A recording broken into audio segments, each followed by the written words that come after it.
गुरु ब्रह्मा गुरु विष्णु गुरुर्देवो महेश्वरा गुरु साक्षात परम ब्रह्म तस्मै श्री गुरुवे नमः। हम लोग ज्ञान का विषय परम ब्रह्म तत्व नामक ग्रंथ का अध्ययन कर रहे हैं जो श्री गुरुदेव द्वारा रचित है। परमेश्वर तथा उसके मार्ग में अनंत सुख है। श्रुति कहती है यो वै भूमा तत्सुखम। कर्म मार्ग में जितना कर्म करिए उतना ही फल मिलेगा। कर्म मार्ग में जितना कर्म करिए उतना फल मिलता है। जब बार बार इस कर्म के मार्ग पर चलता है तो परीक्षा लोकान कर्मचितान ब्रह्मणो निर्वेदमायान नास्ते कृता कृतेन। नौकरी करके बिरला नहीं बन सकते महाराज। बिरला की तरह बनने के लिए तो व्यापार ही करना पड़ेगा।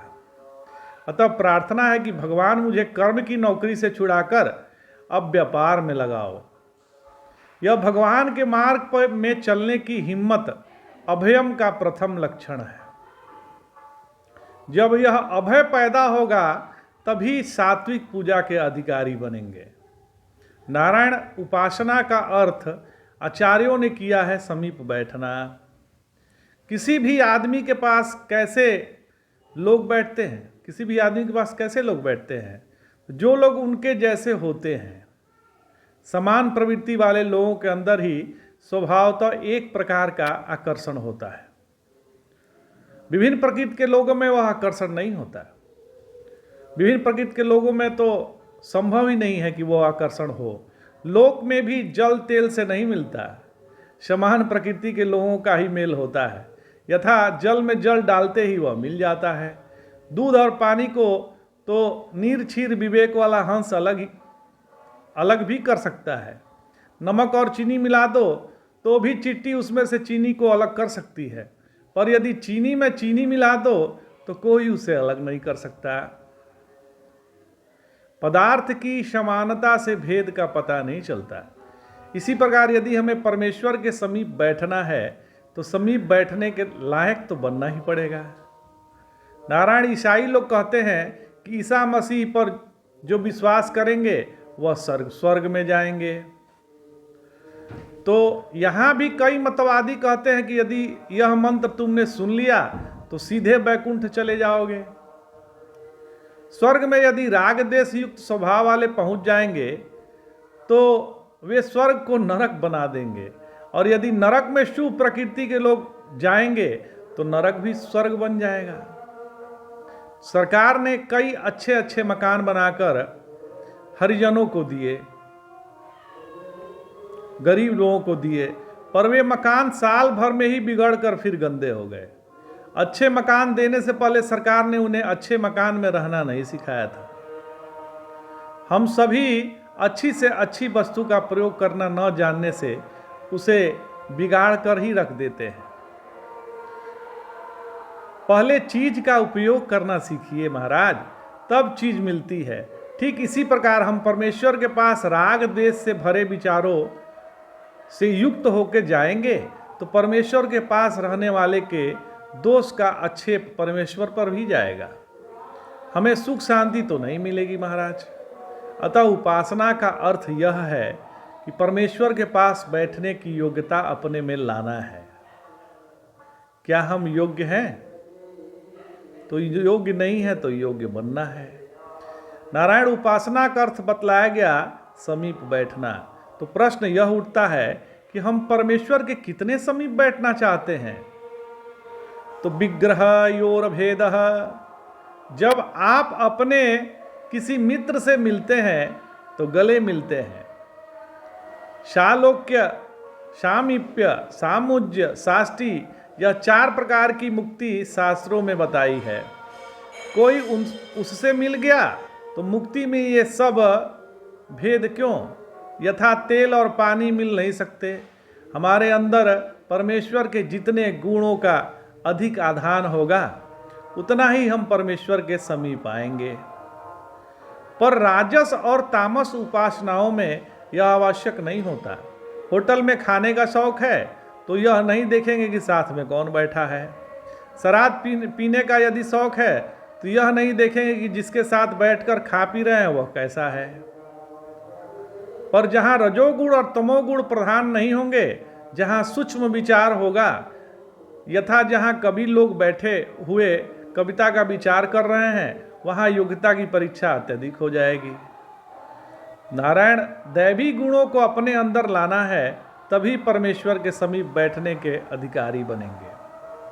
अतः इन गुणों को अपने अंदर लाना ही उपासना बन गई। यही कारण है कि पश्चात देवों के लोग, पश्चात जो देशों के लोग हैं, शास्त्र को न मानते हुए भी धर्म से अर्थ और काम प्राप्त करते हैं। धर्माद अर्थस्य कामश्च सधर्म किम न सेव्येन से वेद व्यास एवं अभ्युदयार्थो अपि यो धर्म ईश्वरार्पण बुद्ध्यानि श्रेयसे भवति से भाष्यकार शंकर स्वामिन धर्म को अर्थ व काम के द्वारा लौकिक उन्नति का साधन बताते हैं। यहाँ अपि शब्द ध्यान देने लायक है। हम परमेश्वर को अर्पण करके यदि धर्मानुष्ठान करते हैं तो वह मोक्ष तक ले जाएगा। इसमें स्रोत प्रमाण है। श्रुति ने अनेक कर्मों के फल बताए हैं। तमेतम ब्राह्मणाः विविदिशन्ति यज्ञेन दानेन तपसा अनाशकेन के द्वारा श्रुति यज्ञ दान मात्र का विनियोग ज्ञान में कर दिया। अंतःकरण की शुद्धि द्वारा ब्रह्म जिज्ञासा पर्यंत ले जाना कर्म का विनियोग है। कामे अपि शुद्धिम अस्ति एव। फिर कारण क्या है कि हम धर्म का पालन करते हुए भी पश्चात्यों से पिछड़े हुए हैं, तो वे हमारे ढंग से उपासना न करते हुए भी दैवी गुणों का आपादान करने में निरंतर प्रयत्नशील हैं। वहाँ दुकान में चीज का दाम लिखा हुआ है, पैसा डालो और चीज को ले जाओ। हमारे यहाँ वैद्यनाथ आयुर्वेद भवन वालों ने एक बार यही प्रयोग किया कि 1900 रुपये की दवा उठ गई और कुल 7.5 रुपये फायदे आए। 7.5 रुपये ही उनको बचे। नारायण सनातन धर्म तो अनादि धर्म है। वेद मानव मात्र के लिए है, वह देवताओं के लिए भी है, और वेद में तीनों लोगों का पालन करने वाले सिद्धांत है। सत्यम वद, यह श्रुति गाती है। यदि अमेरिका में रहने वाला भी श्रुति के इस नियम का पालन करेगा तो सत्य बोलने से उसे भी पुण्य मिलेगा।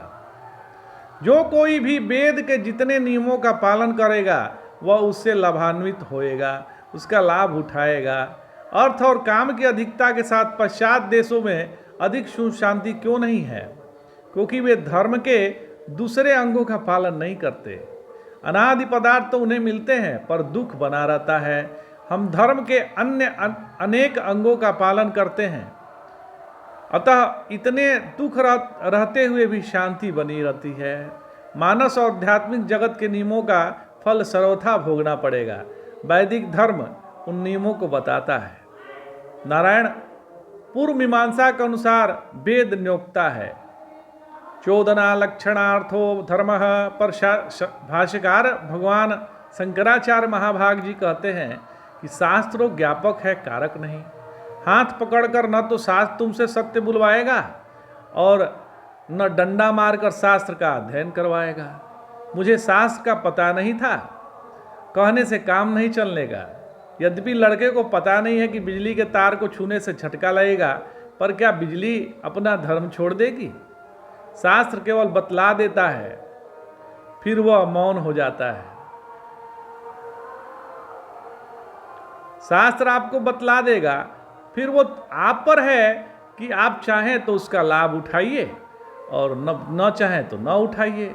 शास्त्र में तो म्लेच्छ और गणिकाओं के धर्म तक का भी निरूपण है। अतः प्रत्येक कार्य धर्म की भावना से करें। वाणी बोले तो सत्य बोले, नहीं बोले यह उत्तम पक्ष है। परमेश्वर के सिवाय कोई चीज अपने मुख से निकले ही नहीं। तत्चिंतनम तत्कथनम, पर उतने से संतुष्ट न रह सके तो सत्य बोलें। विविक्त सेवी रहें, यह उत्तम पक्ष है। यदि विविक्त सेवी न रह सके तो भक्तों के साथ ही रहें। कान कुछ भी न सुने, यह शुभ है। यदि सुने तो भद्रम कर्णे भी सुनयाम देवा, कान से केवल अच्छी बात सुने, परमात्मा के विषय में कथा वार्ता सुने, शास्त्र का श्रवण करें, धर्म को ही परमेश्वर मानकर प्रवृत्ति करें, जिस काल में जिस कारण की प्रवृत्ति हो उसके अनुसार उसी धर्म को उस समय प्रधान मान लें। यथा वाणी में प्रवृत्ति हुई तो सत्य को धर्म मान लिया, व्यवहार में प्रवृत्ति हुई तो अहिंसा का ही व्यवहार किया। ऐसे व्यक्ति के पास परमेश्वर आते हैं, परमेश्वर परीक्षा करके आते हैं। वे कष्ट का रूप धरकर परीक्षा लेते हैं। बहुत बार साधक घबराता है कि परीक्षा बहुत कड़ी हो रही है। वस्तुतः परमेश्वर यह देखना चाहते हैं कि साधक में उनकी कामना है या नहीं। जब परमेश्वर जान जाता है कि यह मेरे को ही चाहता है तो फिर हटता नहीं। यत्रेव यत्रेव मनोस्मदीयम तत्रेव तत्रेव तव स्वरूपम, यत्रेव यत्रेव शिरोस्मदीयम तत्रेव तत्रेव पदद्वयते। इस बुद्धि से नित्य परमेश्वर रहता है। यह श्रेष्ठ उपासना है। परमेश्वर स्वयं आकर ऐसा बैठ गया कि हटता ही नहीं है। यह उपासना दैवी संपत्तियों को अपने अंदर लाने से होती है। तो आज इतना ही। जय जय शंकर, हर हर।